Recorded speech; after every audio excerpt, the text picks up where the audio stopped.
네, 김여정을 포함한 북한 고위급 대표단이 전해드린 것처럼 오늘 남으로 내려옵니다. 특히 김여정은 북한에서는 백두혈통으로 불리는 김씨 일가의 일원이란 점에서 일거수일투족이 큰 관심을 끌 것으로 보이는데요. 자세한 얘기는 정치부 이봉석 기자와 함께 나눠보도록 하겠습니다. 어서 오십시오. 네, 어서 오십시오. 안녕하십니까. 네, 김여정을 포함한 고위급 대표단 오늘 저녁에 오는데 전용기로 온다고요? 네, 그렇습니다. 오늘 오후에 예. 평양에서 출발을 해서 서해 직항로를 이용을 해서 오후 1시 반쯤에 1시 30분이요. 1시 반쯤에 인천공항에 도착할 것으로 보입니다. 그리고 이 일행을 태운 비행기는 계속 머물러 있는 게 아니라 다시 평양으로 돌아간 다음에 그다음에 북한에 있는 고위급 대표단이 돌아가는 일요일 날 저녁에 다시 와서 태우고 돌아가는 그런 식으로 이제 진행이 될 예정인데요. 네. 이번에 특히 정부에서 밝힌 거로는 북한에서는 뭐라고 얘기를 했냐면 전용기를 이용을 해서 박람을 할 거다 이렇게 밝혔는데 구체적으로 전용기가 어떤 전용기인지는 밝히지 않았지만 김정은의 전용기일 가능성이 지금 거론되고 있습니다.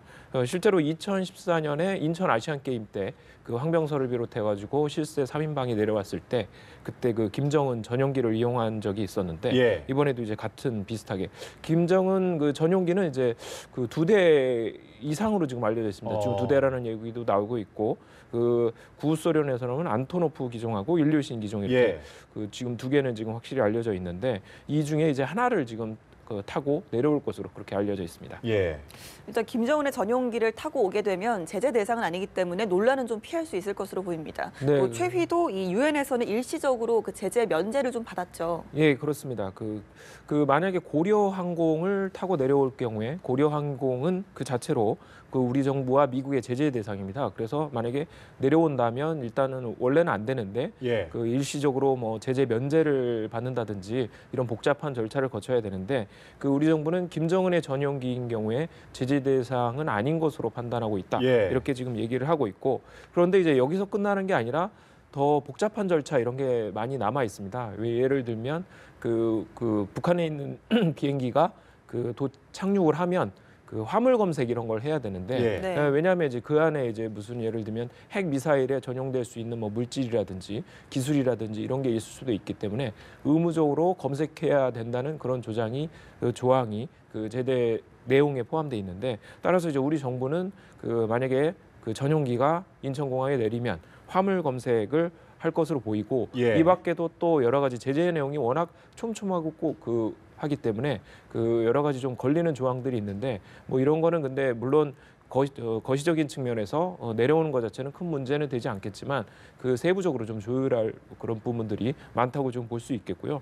또 말씀하신 대로 최위 같은 경우에는 유엔 제재 리스트에 올라 있습니다. 블랙리스트에 올라 있어서 원래 원칙적으로 한다면 북한을 제외한 어떤 나라도 이제 여행을 할 수 없는 그런 상태였었는데 우리 정부가 유엔 안보리 산하에 대북제재위원회라고 있는데 거기에 이제 요청을 해가지고 그래서 대북제재위원회가 회원국들이 있습니다. 총 15개국이 있는데 이거를 이제 오늘 새벽까지 의견을 달라. 그래서 한 군데도 이제 반대하는 데가 없으면 그러면 이제 최위가 어떻게 보면 일시적인 제재 대상에서 이제 빠지게 되는데 그거를 이제 최종적으로 허락을 받아가지고 그렇게 아무도 이의를 제기를 하지 않아서 회원국들이 그래서 이제 정상적으로 이제 올 수 있는 그런 상황이 된 겁니다. 그렇군요. 김영남과 김여정 일행은 어떤 일정을 소화하게 되나요? 내일 문재인 대통령도 만나게 되죠. 네, 그렇습니다. 일단은 내려오게 되면 오늘 저녁에 열리는 평창 개막식에 참석을 할 것으로 보이고 그리고 또 북한 선수 대표팀의 경기도 또 관람하고 그리고 또 아무래도 선수들도 격려할 그럴 것으로 또 보이고 또 주목되는 게 내일 오전에 낮에 문재인 대통령과 오찬을 함께 할 예정입니다. 그래서 여기에는 김영남뿐만 아니라 김여정도 참석할 것으로 그렇게 예상이 되고 있고 그리고 여기서 또 특히 이제 주목받는 게 뭐냐면 과연 김여정이 오빠인 김정은의 친서를 문재인 대통령에게 전달할 것이냐. 과연 갖고 올 것이냐 이게 이제 관건이 될 수 있겠고 만약 친서를 전달한다면 또 어떤 시나리오가 예상되냐면 3차 남북 정상회담으로 이어지는 게 그만큼 빨라지는 거 아니냐. 그런데 이제 문제는 바로 이제 성사가 되는 게 아니라 문재인 대통령이 앞서 뭐라고 이제 표명을 했냐면 북한의 어떤 성의 있는 조치가 있을 때만 정상회담을 열 것이다 이렇게 얘기를 했거든요. 그러니까 정상회담을 위한 남북 정상회담을 위한 정상회담은 열지 않을 것이다 이렇게 얘기를 했기 때문에 과연 이거에 관련된 어떤 북한이 성의 있는 조치를 내놓을지도 관심이 될 수 있겠습니다. 근데 반면에 또 다른 전문가들에서는 김여정이 어떤 전면에 나서는 게 아니라 그 김영남의 뒤에서 좀 조신 있고 이렇게 행동할 거라는 그런 관측도 좀 나오고 있습니다. 예. 예, 이번 고위급 대표단 가운데서는 특히 김여정이 지난번에 현송월 단장 못지않게 굉장히 큰 관심을 받을 것으로 전망이 되고 있습니다. 어떻게 보십니까? 네, 현송월과는 김여정과는 이제 완전히 급이 다르다라고 예. 이제 볼 수가 있겠습니다. 아무래도 그 김여정 같은 경우에는 북한에서 말하는 백두열통이고 그 다음에 지금 정치적 위상도 적지 않다고 알려져 있고 그리고 김정은과는 90년대 스위스에서 함께 그 유학을 했던 초등학교를 다녔던 그런 사이이기 때문에 어떤 각별한 그래서 이제 지금 김정은의 대리인으로 오는 것이다 이런 지금 얘기가 나오고 있는 게 이제 예. 그런 측면에서 보고 있고요. 또 그리고 김여정 같은 경우에는 지금 나이도 30 전후반 정도로 알려져 있고 예. 나이도 이제 구체적으로 알려지지 않고 또 옛날에 결혼설도 한때 돌았습니다. 왜냐하면 이제 손에 낀 어떤 반지가 이제 예. 그 노출이 되면서 그리고 또 한때 약간 배가 좀 나온 모습이 보여서 좀 임신한 거 아니냐 이런 얘기도 나왔었는데 이런 식으로 지금 그러니까 김정은의 여동생이고 구체적인 직위 이런 것만 좀 알려져 있을 뿐 신상에 대해서는 좀 알려져 있는 게 상당히 드문 상황이라서 네. 아무래도 좀 여러 가지 현송월 같은 경우에는 내려왔을 때 어떤 백을 가져왔느니 이런 그렇죠. 보도도 나왔었는데 이거 못지않은 어떤 관심을 받지 않을까라고 생각을 합니다. 일거수일투족이 주목을 받을 것으로 정말 예상이 되는군요. 어제 그 삼지연 관현악단의 내한 공연이 강릉에서 열렸죠. 어땠습니까, 분위기? 네, 그 전반적인 분위기는 그 북한의 삼지연 관현악단이 예. 상당히 자신감 있게 이제 공연을 했다고 그렇게 지금 알려져 있습니다. 그리고 특히 주목되는 게 그 우리 노래를 좀 많이 부르는 게 눈길을 끌었습니다. 예를 들면 이선희의 제2에게라는 거를 한 명이 부르는 게 아니라 이중창으로 부르고 그리고 또 그 남자는 배 여자는 한국 그다음에 나훈아의 최진사댁 셋째 딸 이런 트로트가 식으로 좀 많네요. 네 그렇습니다. 예. 우리한테 좀 친숙한 곡들을 많이 선보였는데 또 하나 특징적인 것들이 그 북한의 예술단들의 공연 모습을 보면 김정은 시대에 들어서 그 미국에 있는 미국이라든지 그런 어떤 노래를 좀 과감없이 수용하는 그런 모습을 보이고 있거든요.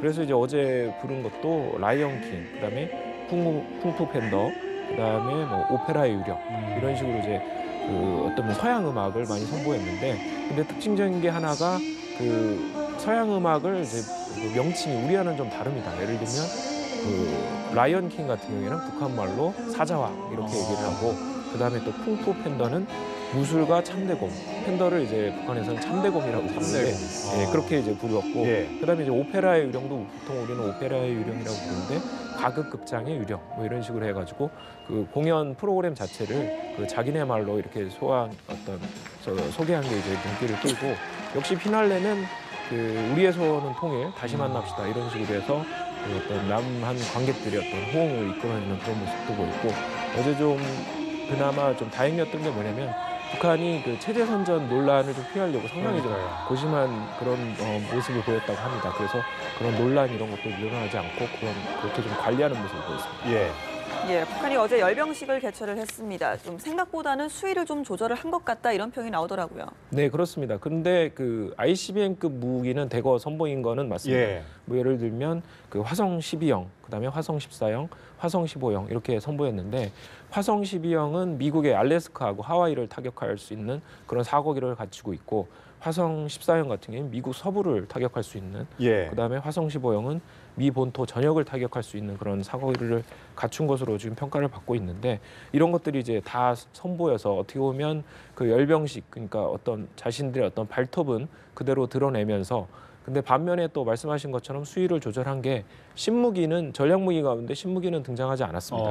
그런 측면에서 보면 수위를 조절했다고 볼 수도 있고 또 반면에 시간도 또 같은 측면에서 시간도 좀 줄였습니다. 작년 같은 경우에 한 3시간 정도 했는데 1시간 반 좀 넘는 시간. 반 정도 줄었다고 봐야 될까요? 예, 반에서 1시간 좀 넘는 시간이 좀 줄었고 또 생중계도 하지 않았죠. 앞에 있었던 어떤 5번의 열병식은 다 생중계를 했는데 어제는 그 11시 오전 11시 반에 열렸는데 그 저녁에 이제 녹화 중계를 해가지고 편집을 해서 녹화하는 그런 모습을 보였고 이런 측면에서 보면 좀 어떤 평창올림픽 개막이라든지 이런 걸 이제 국제사회의 시선을 고려를 해서 전반적으로 좀 어떤 뭐 많이 그 조율을 했다 이렇게 좀 평가를 할 수 있겠습니다. 그렇군요. 알겠습니다. 여기까지 듣도록 하겠습니다. 정치부 이봉석 기자와 짚어봤습니다. 고맙습니다. 감사합니다.